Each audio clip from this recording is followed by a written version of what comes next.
Student फिर से स्वागत है आपका अपने यूट्यूब चैनल शुभांश क्लास में। हम आपके लिए लेकर आए यूपी बोर्ड अर्धवार्षिक परीक्षा पेपर 2022-23 2022-23 के अर्धवार्षिक परीक्षा पेपर का फुल सॉल्यूशन लेकर आए। तो वीडियो को पूरा देखिएगा। यदि वीडियो पसंद आए तो चैनल को सब्सक्राइब कर दीजिएगा, बेल आइकन को ऑन कर लीजिएगा।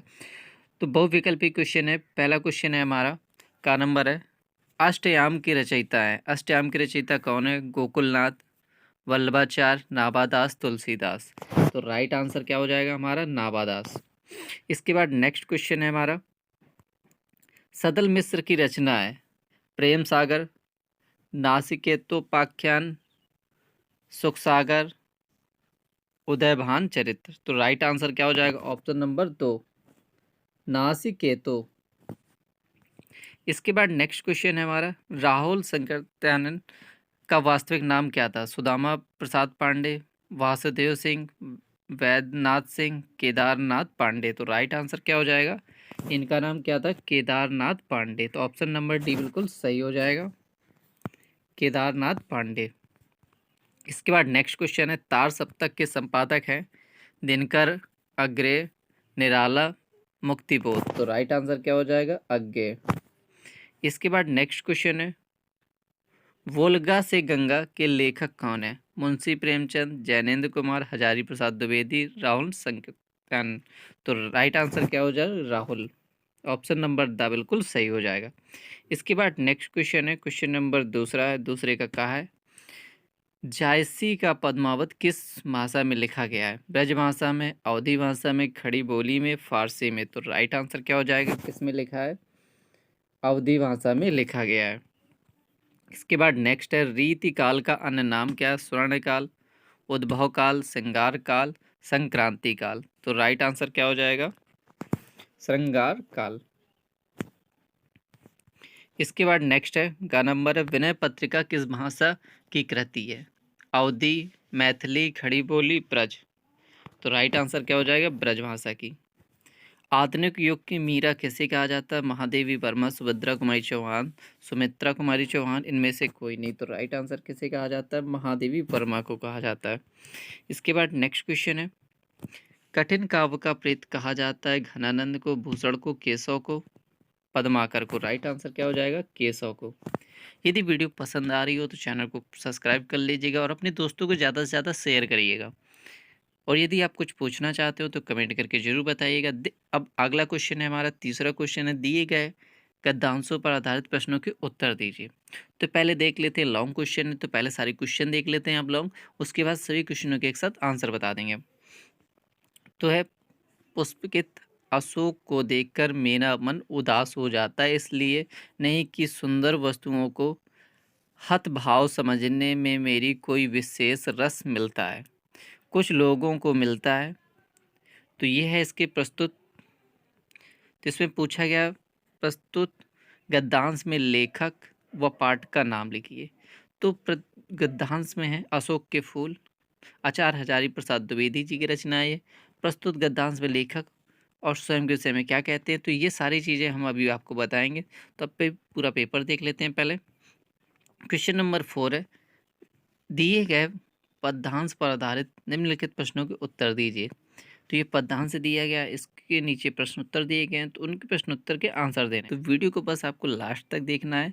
तो देख लीजिए, ये क्वेश्चन है। इसके बाद नेक्स्ट है, निम्नलिखित में से किसी एक का साहित्यिक परिचय देते हुए उनकी रचनाओं का उल्लेख कीजिए। तो हमने दिया है मैथिली शरण गुप्त का। यदि आपको आचार्य हजारी प्रसाद द्विवेदी या जयशंकर प्रसाद का लिखना हो तो आप लिख सकते हैं। इसके बाद नेक्स्ट है, पंचलाइट अथवा ध्रुव यात्रा का सारांश अपने शब्दों में। तो हमने पंचलाइट का लिखा है। इसके बाद नेक्स्ट है, आलोक व्रत काव्यखंड के आधार पर पंचम अथवा षष्ठ सर्ग की कथा का सारांश अपने शब्दों में लिखिए। इसके बाद नेक्स्ट है, 8वां है, संस्कृत दिया गया है, संस्कृत का हिंदी संदर्भ सहित हिंदी में अनुवाद करना है। तो ये भी हमने किया है। इसके बाद नेक्स्ट है, अपना हाथ जगन्नाथ अंगूठा दिखाना। तो ये मुहावरों लोकोक्तियों का अर्थ लिखा है हमने और वाक्य प्रयोग भी किया है। और संधि विच्छेद हैं तो संधि विच्छेद भी किए गए हैं।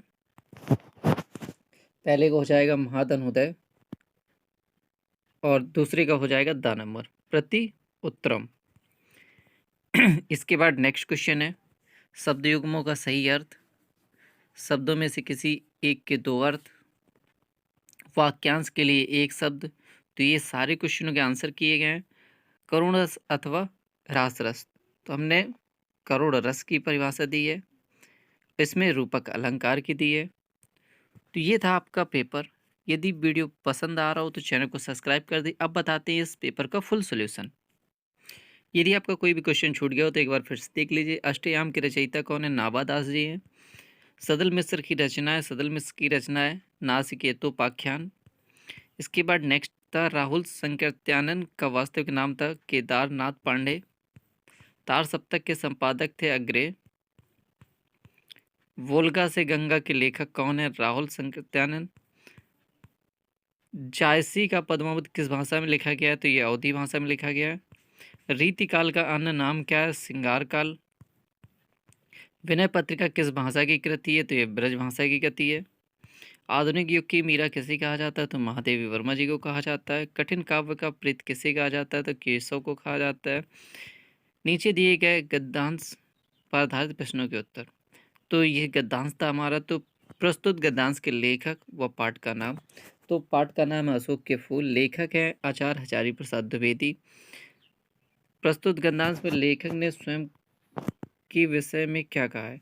तो लेखक ने स्वयं को अन्य लोगों से कम दूरदर्शी बताकर अपनी उदारता एवं महानता का परिचय दिया है। लेखक अशोक के फूल के संबंध में अपनी मना स्थिति एवं सोच को स्पष्ट कर रहा है। रेखांकित अंश की व्याख्या। प्रस्तुत गद्यांश में लेखक बताना चाहता है कि संसार में सुंदर वस्तुओं को दुर्भाग्यशाली या कम समय के लिए भगवान समझकर ईर्ष्यावश अपने आनंद की प्राप्ति करने वाले लोगों की कमी नहीं है। इसके बाद नेक्स्ट है वे दूरदर्शी होते हैं। पंक्ति क्या से अत्यधिक जानकार होते हैं।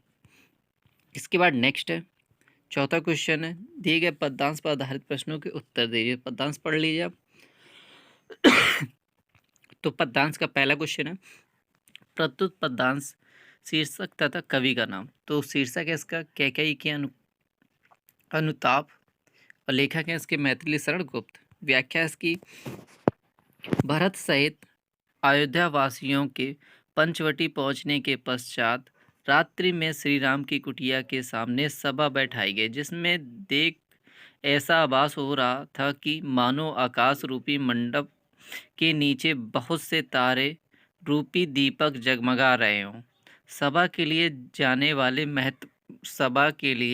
लिए जाने वाले महत्वपूर्ण निर्णय का परिणाम जानने के लिए उत्सुक देवगण भी वहां एकजुट नजरें गड़ाए हुए थे। सभी इस बात को लेकर भयभीत थे कि कहीं भरत के आगमन का श्री राम कुछ और ही अर्थ निकालकर कोई कठोर निर्णय न कर लें।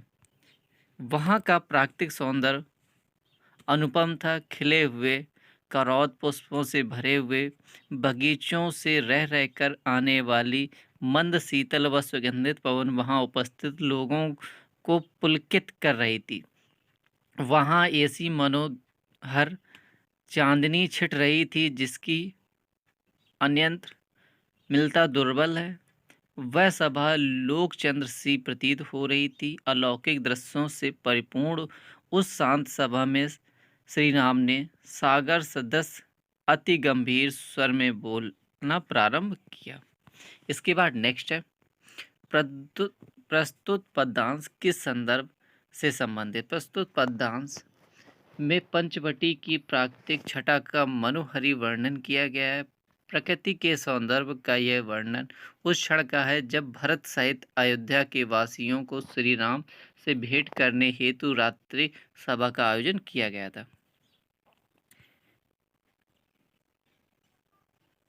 इसके बाद नेक्स्ट है निम्नलिखित में से किसी एक का साहित्यिक परिचय देते हुए।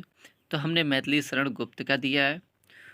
तो गुप्त जी ने खड़ी बोली के स्वरूप के निर्धारण एवं विकास में अपना महत्वपूर्ण योगदान दिया। गुप्त जी की प्रारंभिक रचनाओं में इतिवृत्त कथन की अधिकता है, किंतु बाद में रचनाओं में लाक्षणिक व्यक्तित्व एवं सूक्ष्म मनोभावों की मार्मिक अभिव्यक्ति हुई है। गुप्त जी ने अपनी रचनाओं में प्रबंध के अंदर गीत काव्य का समावेश कर उन्हें उत्कृष्ट प्रदान किया है।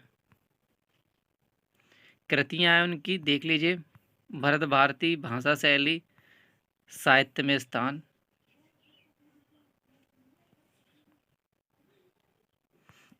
इसके बाद नेक्स्ट है क्वेश्चन नंबर पंचलाइट। पंचलाइट कहानी है। फणीश्वर रेणु जी हिंदी जगत के सुप्रसिद्ध आंचलिक कथाकार हैं। अनेक जन आंदोलनों से वे निकट से जुड़े रहे हैं। तो ये देख लीजिए, पंचलाइट कहानी है, उसका सारांश है। इसके बाद क्वेश्चन नंबर 7 है। आलोक व्रत खंड काव्य के आधार पर पंचम एवं षष्ठ सर्ग की कथा का सारांश अपने शब्दों में। तो कथा का सारांश है। इसके बाद नेक्स्ट क्वेश्चन नंबर 8 है। निम्नलिखित अवतरण का संदर्भ सहित हिंदी में अनुवाद करना है। तो ये संदर्भ दिया। प्रस्तुत पद्यांश हमारी पाठ्य पुस्तक संस्कृत के गद्य खंड गद्य भारती से संकलित कवि गुरुवर कालिदास शीर्षक पाठ से उद्धृत है। हिंदी अनुवाद है। कवि कुला वाल्मीकि महर्षि व्यास गुरु कालिदास जैसे सांस्कृतिक साहित्य के अग्रणी कवि और भाषा भारवी भावभाती जैसे अन्य महाकवि आज भी अपने ग्रंथों के रत्नों से पाठकों के दिलों में चमकते हैं। इस भाषा का हमें एक माँ के रूप में सम्मान और पूजा करना है, क्योंकि संस्कृत के माध्यम से ही भारत माता की स्वतंत्रता, गरिमा, अखंडता और सांस्कृतिक विरासत को संरक्षित किया जा सकता है। इसके बाद नेक्स्ट है अपना हाथ जगन्नाथ। यह कहानी एक ऐसे व्यक्ति धनी राम के बारे में है जो कि कुलीन खानदान का है, पर पैसे का मारा है, और जिसने अपने बेटे मदन किशोर कुमार को अच्छी तालीम दिलवाने के लिए अपना घर, बीवी के जेवरात, अपनी इंश्योरेंस पॉलिसी आदि इत्यादि गिरवी रखकर लेकिन अपने बेटे को सरकारी नौकरी में देखना चाहता था। अंगूठा दिखाना, अंगूठा दिखाने का अर्थ होता है साफ मना करना। इसका प्रयोग इसलिए किया जाता है ताकि अगर कोई धोखा दे या फिर अपनी बात पूरी ना करे तो सीधा सीधा ना कहकर यह मुहावरा कह दिया जाता है ताकि सामने वाले व्यक्ति को समझ में आ जाए। इसके बाद संधि विच्छेद है। 10वां क्वेश्चन है। महोदया का संधि विच्छेद हो जाएगा महाधन उदय। इसके बाद नेक्स्ट है प्रत्युत्तरम का हो जाएगा राइट आंसर ऑप्शन प्रतिधन उत्तरम। इसके बाद नेक्स्ट है 11वां क्वेश्चन है। 11वें का सा है वाक्यांश के लिए एक शब्द प्रयोग कीजिए। तो अपनी इच्छा से दूसरों की सेवा करने वाला स्वयं सेवक, समुद्र में लगने वाली आग, बड़वानल। वाक्यों को शुद्ध करना है। केवल 100 रुपये मात्र की बात है। मात्र केवल 100 रुपये की बात थी। 2 2 4 होता है। 2 और 2 का योग 4 होता है। करुण रस अथवा रास रस। तो करुण रस का स्थायी भाव शोक होता है। शोक नामक स्थायी भाव का विभाव अनुभाव संचारी भावों से संयोग करता है, तब करुण रस की निष्पत्ति होती है। उदाहरण मणि खोए भुंजन सी जन्नी, फन सा फटक रही थी शीश, अंधी आज बनाकर मुझको किया न्याय तुमने जगदीश। श्रवण कुमार की मृत्यु पर उनकी माता के विलाप का यह उदाहरण करुण रस का उत्कृष्ट उदाहरण है। इसके देख लीजिए स्पष्टीकरण भी दिया गया है। इसके बाद ख नंबर है रूपक अलंकार। परिभाषा जब उपमेय और उपमान में भेद होते हुए भी दोनों अभिन्नता प्रकट की जाए और उपमेय को उपमान के रूप में दिखाया जाए तो रूपक अलंकार होता है। उदाहरण चरण कमल बंदो हरिराई। और इसके बाद निबंध है। एप्लीकेशन लिखना। यदि आप एप्लीकेशन देखना चाहते हो तो हमारी गूगल वेबसाइट पर देख सकते हैं आप। गूगल वेबसाइट के लिए आपको क्या करना होगा, सर्च करना होगा subhansclasses.com। जैसे ही आप गूगल पर जाएंगे वहाँ पर लिखेंगे subhansclasses.com, तो जाएंगे वहाँ पर लिखेंगे subhansclasses.com, तो वहाँ से मिल जाएगी हमारी गूगल वेबसाइट जहाँ से आप इसका फुल PDF सोल्यूशन डाउनलोड कर सकते हैं। तो निबंध है हमारा विज्ञान वरदान या अभिशाप। तो प्रस्तावना इसके मुख्य बिंदु दिए गए हैं। तो ये बहुत अच्छी तरह से आपके पेपर का फुल सॉल्यूशन बनाया गया है। तो यदि वीडियो पसंद आया हो, यदि आपने बाकी सब्जेक्टों के फुल सॉल्यूशन अर्धवार्षिक के नहीं देखे हो, तो हमारे चैनल पर आइए, हम डिस्क्रिप्शन में लिंक भी दे देंगे, वहाँ से भी आप उन्हें देख सकते हैं।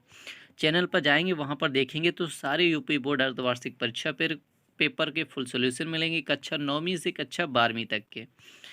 तो ये है आपका फुल पेपर सॉल्यूशन। तो यदि आपने अभी तक हमारे चैनल को सब्सक्राइब नहीं किया हो तो जल्दी से सब्सक्राइब कर लीजिए, और यदि आप कुछ पूछना चाहते हो तो फटाफट कमेंट करके बताइए। आपको मिलते हैं नेक्स्ट वीडियो में, तब तक के लिए बाय बाय।